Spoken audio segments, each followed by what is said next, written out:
Baya, class, sorry na late ako. Ang dami kong ginagawa sa office eh. Ngayon, sorry kasi late discussion na tayo gawa ng mga suspended na mga bagyo-bagyo na yan. Kaya naman makinig kayo kasi maghahabol tayo ng lesson. No, ma'am. Di na ako maghahabol. This year, never settle for less. What is mine will always find me. Pwede bang ako naman? Pagod na ako. Hindi na ako muling maghahabol sa taong hindi naman ako mahal at hindi ako gusto. May tama ba yung utak nun? Ay, ano ba yun? Wrong timing naman. Love, diyan ka lang muna ha. Tae lang ako. No. Wag mo sabihin yan. Mas mahalaga ka pa sa tae.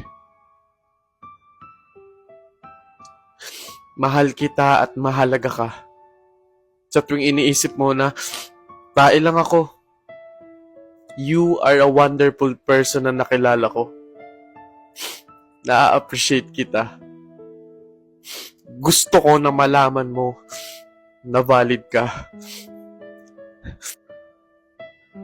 Tae ka. Hindi tae lang.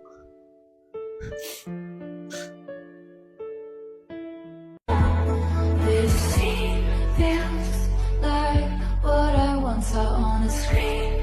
I searched for a boreal screen. I'd never seen someone lit from within, blurring out my periphery.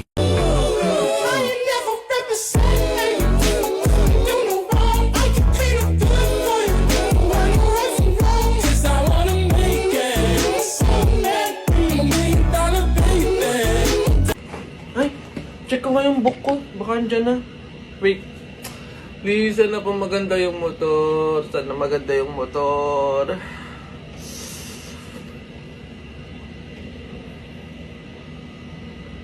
Putek.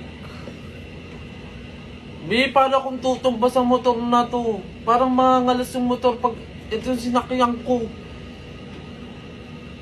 Mano man. Ay,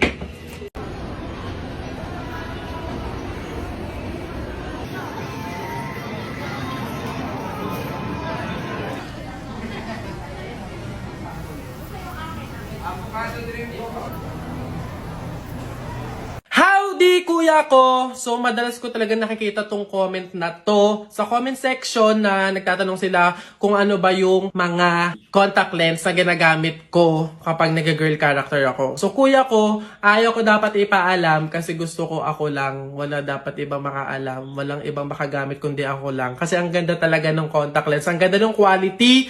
Ang ganda nung... Basta maganda siya! Pero kasi 'di ba nauso yung salitang gatekeeping? Sino ba yung nagpauso ng gatekeeping na 'yan? Eh baka matawagan akong ganun, eh di eto na sasabihin ko na. So eto, papakita ko sa inyo yung isa sa mga ginagamit kong lens. Ayan, so hindi na siya nakapack kasi nabuksan ko na, ginamit ko na. So ayan, pero meron pa rin siyang pinaka-container niya. Tapos ano ba yung laman ng container? Container ba tawag? Eh, wala kayong pakialam. Ako naman to. Account ko naman to. Sarili ko naman to. Ito yung pinaka-lens. Dito siya nakalagay. Tapos, ito yung pang... Tapos, ito yung pang... Mga kuya ko, bago pa tayo magkalimutan, this is from Imagine Lens Molly Molly. Mga kuya ko, suot natin. Yan, mga kuya ko, as you can see, susuot na natin para makita niyo talaga kung gano'n siya kaganda. Ito na, nangangatal pa. Books.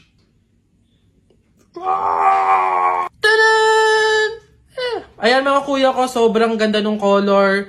Fit na fit sa mata natin. Hindi siya OA yung design. As in, ang ganda ng quality ng lenses nila. Story lang mga kuya ko. So kapag napunta ako sa mga TikTok shop event, nakikita ko talaga yung mga booth nila. Yung Molly Molly contact lens. Ayan. So, one time, binigyan nila ako ng free sample. And sobrang ganda. Kaya napabili talaga ako ng iba pang color. Kasi gaya nga ng sabi ko mga people, sobrang fit siya sa mata natin. Tapos, ang ganda ng mga color, hindi OA yung design, sakto lang talaga. Hindi lang yung mga kuya ko, super comfortable pa niya sa mata. Di ba may ibang mga lens na parang akala mo may dumi, o parang akala mo hindi siya sakto dun sa mismong mata mo, sa mismong bilog. Tapos yung iba pa parang hindi ka comfortable ganun. Pero ito, napakagaan niya lang sa mata. Andyan lang yung mga people sa Yellow Basket, dyan sa baba, dun nyo sila makukuha. I-check out nyo na, get yours. Ba't nilalabas mo yung titi-titi-tit mo? Ba't nilalabas mo yung titi-titi-tit mo? Hay nako, may pag-asa ba ako?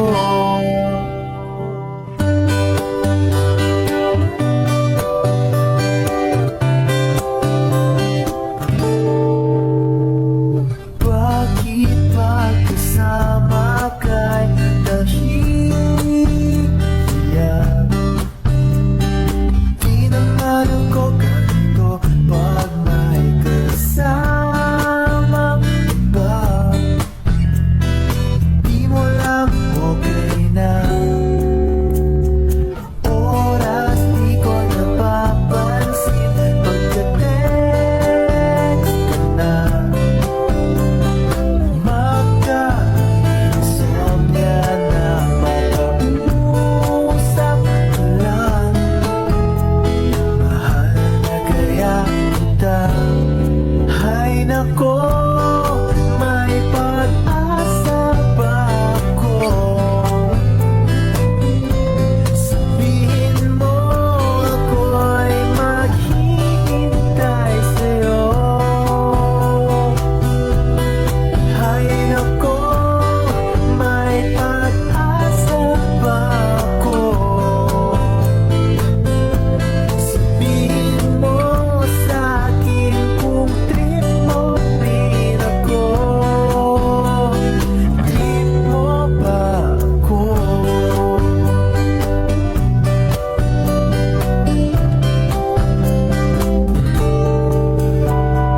Para na kong tanga sa bigla.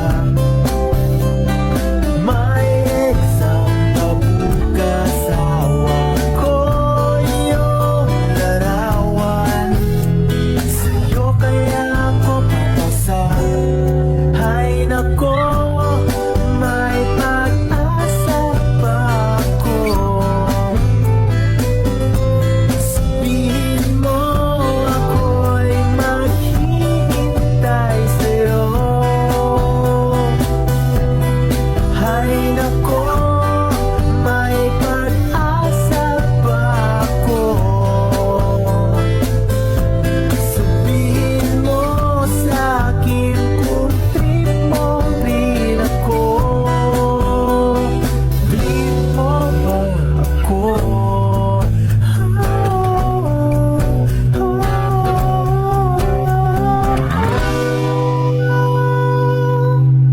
Hay nako, may pag-asa ba ako?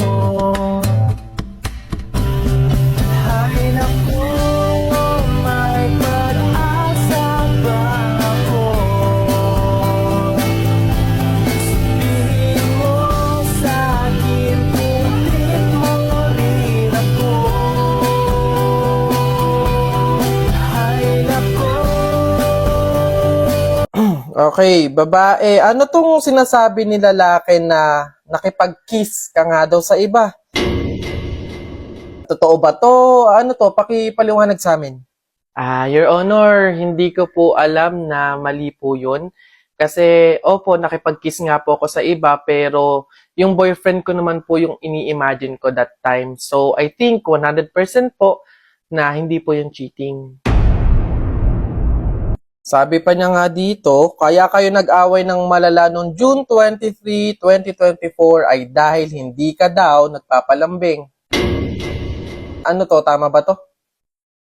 Your Honor, hindi ko po kasi gusto ng lambing. Opo, may time po na gusto ko po ng lambing, pero mas gusto ko po ng 10 milyon. Ano naman tong nilagay na dito, oh? Ayan, no, noong May 3, 2023 ay muntik ka na daw maaksidente nung naglakad ka pa uwi dahil hindi ka daw sumabay sa kanya sa sasakyan nito. Your Honor, hindi po kasi agad ako nakapasok sa loob ng sasakyan po. Hindi na po kasi ako pinagbuksan ng pinto, Your Honor. Pumasok na po siya agad sa loob ng sasakyan niya nang hindi man lang po ako pinagbubuksan ng pintuan. So, 100% po, Your Honor, mali po siya.